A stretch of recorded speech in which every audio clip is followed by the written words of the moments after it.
Hey everyone, and welcome back to the sports section. We've got some news to cover. Of course, you probably already know about some of these announcements, but I do want to share my thoughts on a couple of extra things. First of all, if you watched the England game and you did not fall asleep, congratulations. Second of all, I think it has become extremely clear that one, Southgate is a horrible coach. Second of all, Cole Palmer is going to be one of the best players on this planet for years and years to come. And to be honest, Ballon d'Or potential, 100%, maybe 99%, let's say 99%. He came on and in my opinion, changed the game as much as he could.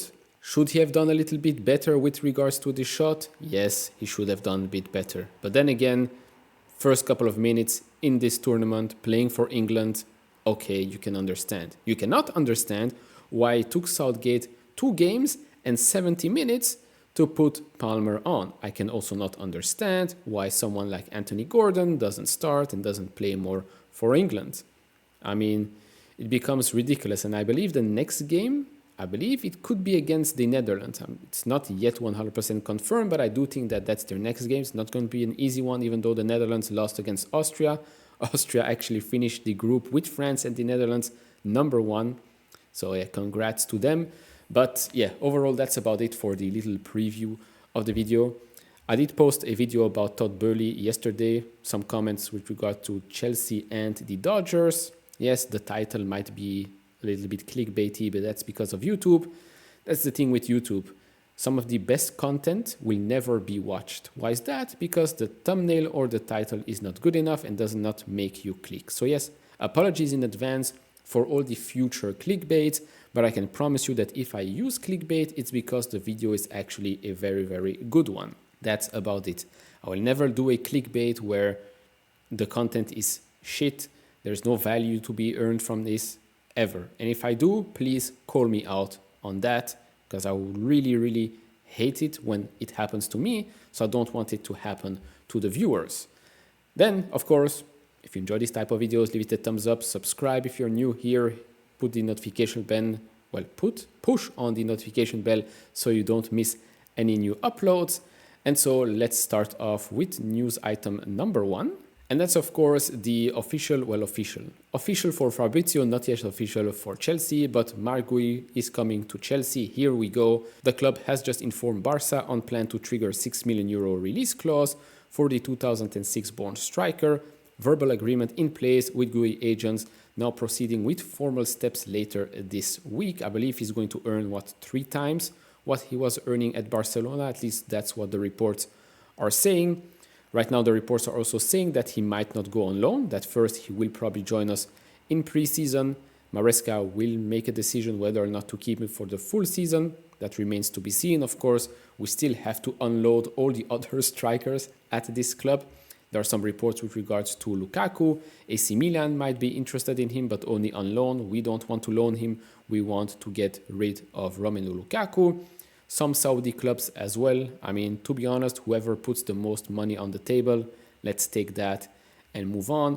We still have to deal with Broja. We still have to deal with Datro Fofana. Washington, I don't want them to rot another season on the bench or in the stadium or whatnot. So let's figure that out, because now that we have Marc Guiu, Nkunku, Nicolas Jackson, that's already 3. And then the next one, which I'm going to talk about right now, the next one is again Jonathan David from Lille, from Canada. Let me remove my face. So we've got 3 things here. 2 reports. Again, Jonathan David is high among Chelsea's options for a new striker. To be honest, I mean, the price and the quality that you're getting is unmatched, in my opinion, in today's market. Now, of course, with, let's say, Marc Guiu from Barcelona, €6 million these days is basically a risk-free investment, in my opinion. I know €6 million is a lot of money, but these days, for such a young striker, the risk-reward here makes sense. Then with Jonathan David, 20-30 million euros tops. That's approximately what I've been reading. It's a no-brainer for someone that is as reliable as him, scores and assists, still young. It's a no-brainer. It's a no-brainer. I know I've been saying the same thing again and again for 3 days in a row, but I'm just a big fan of him. I've known him since his days in Belgium, because I'm from Belgium, so I've seen him early days. But it makes total sense. Then again, how many strikers do we need? Well, if we get him, this could also mean that, well, we might play Nicolas Jackson on the left a little bit, which could help us with the hunt for a left winger. Right now, Mudryk and Sterling. If you can start playing Jackson or maybe Jonathan David, or maybe we're playing 4-4-2, maybe there's a change in formation, I don't know. But if you can start playing one of those strikers out wide a little bit, it does fix some of these small issues. And then it makes sense to have Nkunku, Jackson, Jonathan David, and then maybe on the side, Marc Guiu. Could be, right? It could make sense.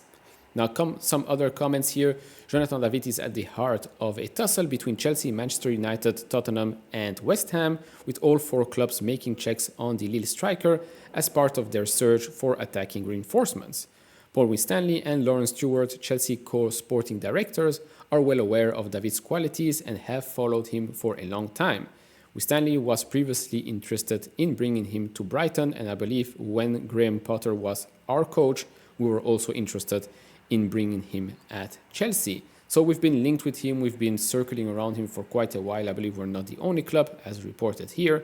So let's wait and see. To me, it's a no-brainer, and it could also make sense with regards to the positions that we might want to fill. Because now that there is no Olise, right, then we're stuck. We still have only Madueke on that side, which of course we can talk about this report right here. Small report, nothing that big of a deal.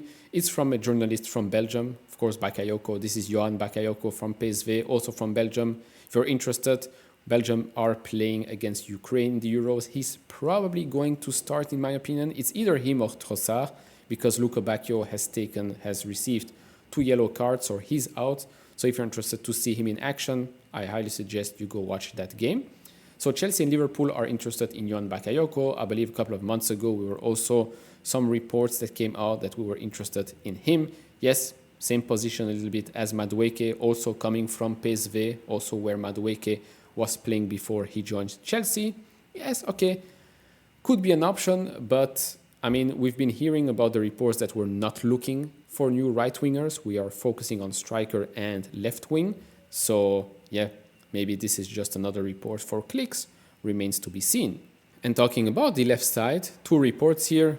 One from Ben Jacobs. Chelsea ruled out a bid with Nico Williams before they tried for Michael Olise. And then Fabrizio Romano, again reiterating here, Chelsea and Nico Williams, no plans to activate the release clause and sign him, confirmed already a couple of days ago. Then with regards to Chelsea as a whole, Blueco, Chelsea's parent company, are planning to add another team to their multi-club model. They are looking in both Europe and South America, and there could be movement before the year is out, which also could make a lot of sense, and I'll explain in just a second why. Well, first of all, we've been attracting a lot of players. Maybe let me zoom. Ooh, cool. We've been attracting a lot of players from South America. We have Strasbourg. Strasbourg is Ligue 1, French-speaking team. If you want to attract a lot of players that speak Spanish or maybe Portuguese or whatnot, it would be interesting, it would be smart to have a club that speaks that language. So maybe looking for a club in Portugal or in Spain or, yes, in South America could be the smart thing to do. In Europe, it would make more sense because it's already Europe. The level, in my opinion, is already much higher. The infrastructure is already much better as well. So taking players from South America and putting them in a Spanish or Portuguese team is, in my opinion, a better step than putting them in a French team in the French league. And then if they perform, promote them to Chelsea. That would be the smart move. But of course, we know that clubs in Europe are not cheap unless they have financial issues. Then, of course, you can just scoop them up for cheap and see what happens. On the other side, club in South America are cheaper, maybe less of an issue, but then again, it's a club in South America. You still have to integrate them or the player then in a European club. So it's basically one step forward, 2 steps back. Buying a club in South America just for the sake of buying a club in South America, in my opinion, is just not a good move from a investment point of view, from a football point of view either. I mean, having better relationship with South American, let's say, the transfer network there is a smarter move than just buying a club to have access to those players. It doesn't make much sense. have a good connection with South American clubs, buy a Spanish or Portuguese or even an Italian club, maybe Como, even though Como, they already found some investors. So it's clubs like that in Europe, that makes more sense, in my opinion. Of course, do share yours down in the comment section below. Now, finishing off on the transfer thing, of course, we are going to hear still quite a lot of transfer rumors. We're still early days. We still have to ship out quite a lot of players. That's the thing. We're talking about all the incomings, but there will still be quite a lot of outgoings as well. We're going to raise more money, more funds. Who and where and when, I don't know. Of course, I'm going to report it on the channel whenever we get news. But yes, the team still needs strengthening. The team needs to be in a better shape. Too many players that we will not be using, so what's the point of having them? Just doesn't make any sense. So yes, again, Jonathan David, in my opinion, makes a lot of sense.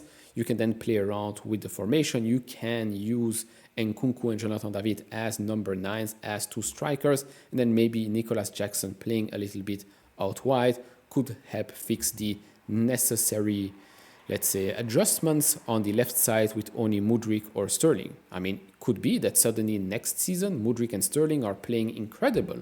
Could very well be. Then we are in a luxury position. And I'd rather be in a luxury position than being in a position where suddenly you're stuck. You have to pay academy players, you have to play players out of their positions. That's really not where we want to be. That's where we were last season, and I do not want to see that again. So that's about it for this video. Do share your thoughts in the comment section below. Like, subscribe, notification bell on, and I'll see you all in the next one. Bye bye.